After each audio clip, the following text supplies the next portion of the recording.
बच्चों नमस्कार। बच्चों हम लोग कक्षा 9वीं गणित में महत्वपूर्ण प्रश्नों की श्रृंखला पढ़ रहे हैं, जिस श्रृंखला के अंतर्गत हम लोग देख रहे हैं 3 अंकों वाले महत्वपूर्ण प्रश्नों को। और इससे पहले हमने बच्चों लगभग 11 प्रश्नों को हल कर लिया है। आज चलते हैं प्रश्न क्रमांक 12वां और उसके आगे के प्रश्नों को। तो देखते हैं बच्चों प्रश्न क्रमांक 12वां।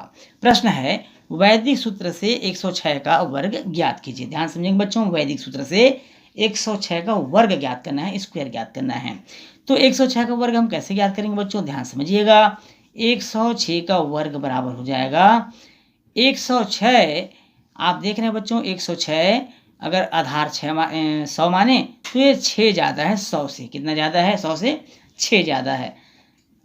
तो 6 ज़्यादा है तो 6 का वर्ग सबसे पहले हम ज्ञात कर लेते हैं। 6 का वर्ग मिल जाएगा हमको 36। कितना मिल जाएगा? 36। अब उसी 6 को 106 के साथ जोड़ देंगे तो 106 और 6 कितना हो जाएगा? 112। कितना हो जाएगा बच्चों? 112। अब इसको हम मिलाकर लिख देते हैं 112 और 36 को। इस तरह से हमको 106 का वर्ग मालूम हो जाएगा। 112 36 अर्थात 11,236। ये क्या हो गया? इस प्रश्न का आंसर हो गया। बहुत सरल था, आप सबको अच्छे से समझ में आया होगा, ऐसा मुझे विश्वास है। चलिए अगला प्रश्न देखते हैं बच्चों। ललिता ने एक माइक्रोवेव ओवन 12% वेट सहित 9,016 रुपए में खरीदा। वैट को जोड़ने से पहले का मूल्य ज्ञात कीजिए। प्रश्न एक बार और सुन लेंगे। ललिता ने एक माइक्रोवेव ओवन 12% वेट सहित 9,016 रुपए में खरीदा। वैट को जोड़ने से पहले का मूल्य ज्ञात कीजिए। तो चलिए देखते हैं। सबसे पहले माइक्रोवेव ओवन का जो वेट लगा है वो कितना परसेंट है? 12%। यहाँ से हम सवाल को हल करना शुरू करते हैं। माइक्रोवेव, यहाँ लिख लेंगे बच्चों, माइक्रोवेव ओवन पर वेट बराबर है 12%। कितना है? 12%। अर्थात यदि वेट रहित मूल्य 100 रुपए है, अर्थात यदि वेट रहित मूल्य 100 रुपए है, वेट रहित मूल्य 100 रुपए है, ऐसा हम मान लेते हैं 100 रुपए है, तब वेट सहित मूल्य कितना होगा? ये तो वेट रहित था, तब वेट सहित मूल्य हो जाएगा, वेट सहित मूल्य बराबर 100 धन 12, क्योंकि 12% है। 100 धन 12 बराबर 112 रुपये हो जाएगा। कितने रुपये हो जाएगा? 112 रुपये हो जाएगा। इसलिए वेट सहित मूल्य 100। अब चूंकि लगा देते हैं, चूंकि वेट सहित 112 रुपये मूल्य होने पर, वेट सहित कितना मूल्य है? 112 रुपये। यहाँ पर 120 लिखा गया था बच्चों, 112 रुपये है। वेट सहित 112 रुपये मूल्य होने पर वेट से पहले मूल्य कितना है? 100 रुपये हमने माना था, तो यहाँ लिखेंगे तो वेट से पहले का मूल्य 100 रुपये है। वेट सहित 112 रुपये मूल्य होने पर वेट से पहले 100 रुपये, इसलिए वेट सहित 9,016 रुपये होने पर, प्रश्न में दिया हुआ है 9,016 रुपये वेट सहित होने पर वेट से पहले का मूल्य आपको क्या करना है? बताना है। अर्थात 100 बटे 112 गुणित 9,016। अब 112 से 9,016 को काट दीजिए।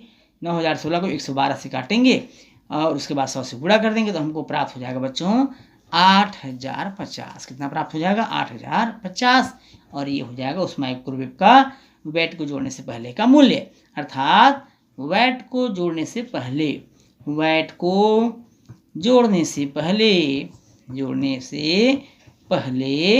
उस माइक्रोवेव का मूल्य हो जाएगा, पहले का मूल्य 8,050 रुपये।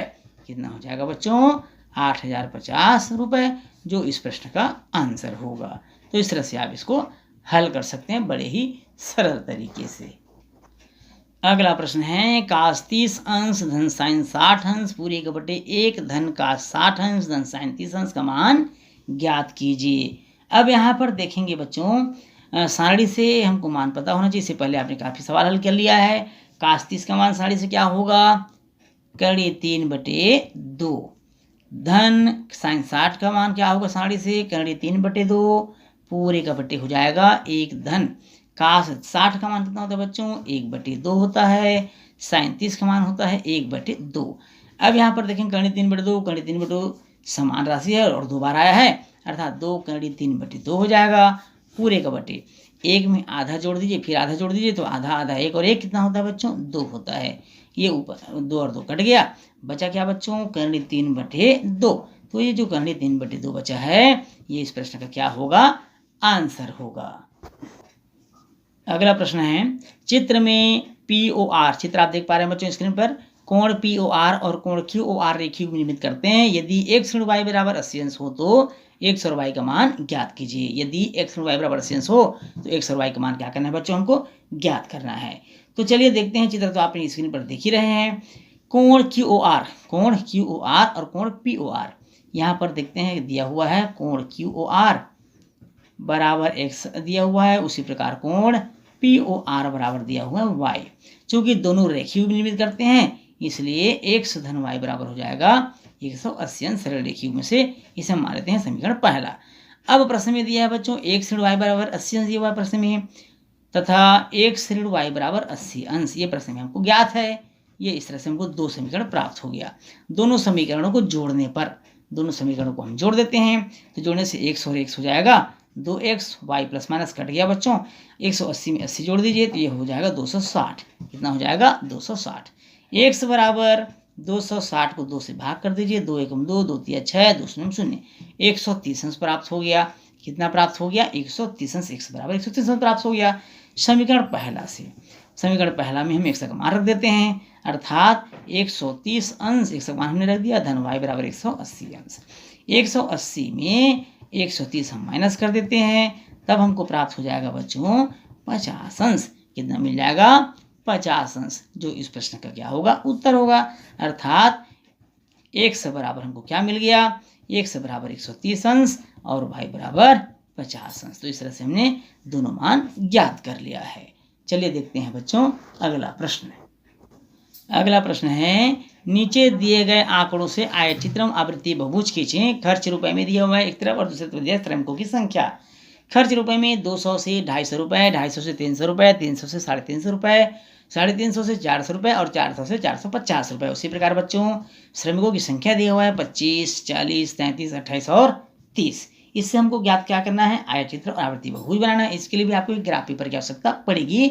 आइए मैं यहाँ पर आपको लाइन में ही बनाकर बताता हूँ बच्चों, आप इसको ग्राफ पेपर पर साफ सुथरा और अच्छे से बनाइएगा। तो इसके लिए क्या करेंगे, स्केल की मदद से सबसे पहले आप x एक्सिस और y एक्सिस में एक लाइन खींच लीजिए बच्चों। स्केल की मदद से इस प्रकार ये y एक्सिस हो जाएगा और इधर आप x एक्सिस के लिए इस प्रकार से लाइन खींच लीजिए। ये इस तरह से हमने लाइन खींच लिया है। ये मूल बिंदु हो गया 0, ये x एक्सिस और इसे हम मान लेते हैं y एक्सिस। x एक्सिस की तरफ को हम मान लेते हैं खर्च रुपए में जो हमने किया है प्रश्नानुसार, और y एक्सिस को मान लेते हैं श्रमिकों की संख्या। क्या मान लेते हैं, श्रमिकों की संख्या। अब खर्च में 0 से 200 अर्थात 200 रुपये से शुरू है, 200 से 250, 250 से 300, 300 से 350, 350 से 400 और 400 से 450। ये हो गया हमारा खर्च रुपए में। आप चाहें तो 500, 550 लिख सकते हैं। यहाँ पर श्रमिकों की संख्या में दिया हुआ 25, 40, 33, 28 दिया हुआ है, तो यहाँ पर आप 10 से शुरू कर सकते हैं, 10, फिर यहाँ पर हम मान लेते हैं 20, 30, 40, 50, 60। इस प्रकार से आप मान सकते हैं, क्योंकि मैक्सिमम यहाँ पर 40 दिया हुआ है तो आप 50 तक मान सकते हैं बच्चों। अब देखिए सब यहाँ पर चूंकि आपको ग्राफ पेपर पर बनाना है, इसलिए पैमाना मानना बहुत ज़रूरी है। पैमाना हमने देखा x अक्ष पर हमने क्या माना है, x अक्ष पर 10 छोटे खाने या 1 सेंटीमीटर कर सकते हैं। 1 सेंटीमीटर बराबर 50 मान लिया। वहीं y अक्ष पर हमने माना है बच्चों 1 सेंटीमीटर बराबर 10 श्रमिकों को हमने माना है y अक्ष पर, जब x अक्ष पर हमने 50 माना है। 50 का है, 200, 250, 300, 50 का अंतर है इसमें, तो इस तरह से हमने मान लिया। अब चलिए देखते हैं, सबसे पहले 0 से 200 अर्थात 200 में है श्रमिकों की संख्या 25, तो 20 और 30 के बीच में आ जाएगा 25। यहाँ पर ये इस तरह से ये हो गया 25, 200 से 250। अब 250 से 300 में दिया है 40, तो ये 40 बना लेंगे हम। 250 से 300 में 40, ये इस तरह से 250 से 300 में हमने 40 बना लिया। फिर 300 से 350 में दिया हुआ 33, तो ये 30 से थोड़ा ऊपर ये यहाँ पर आ जाएगा 300 से 350 में 33। अब 350 के बाद 400 में दिया 28, तो ये 30 से थोड़ा सा कम, ये 33 था, अब ये 28 हो जाएगा बच्चों। ये इस तरह से, ये 4 था से 450 में दिया हुआ है 30, तो ये 30 में आ जाएंगे हम, ये इस तरह से 400 450 में 30। अब यहाँ लिख लीजिए क्या क्या दिया हुआ था, 25, 40, 33, 28 और 30 था, तो ये थोड़ा ऊपर हो जाएगा, ये इस तरह से हो जाएगा बच्चों, यहाँ पर हो जाएगा 30, ये इस तरह से। अब चूंकि यहाँ पर ये भी पूछा था कि आवृत्ति बहुभुज खींचें, आयत चित्र तो हमने बना लिया, अब आवृत्ति बहुभुज तो क्या करेंगे, ये जो आयत चित्र का मध्य बिंदु है इसको इस तरह से आप रेखांकित कर लीजिए और उसको इस तरह से डॉट लाइन से मिला दीजिए।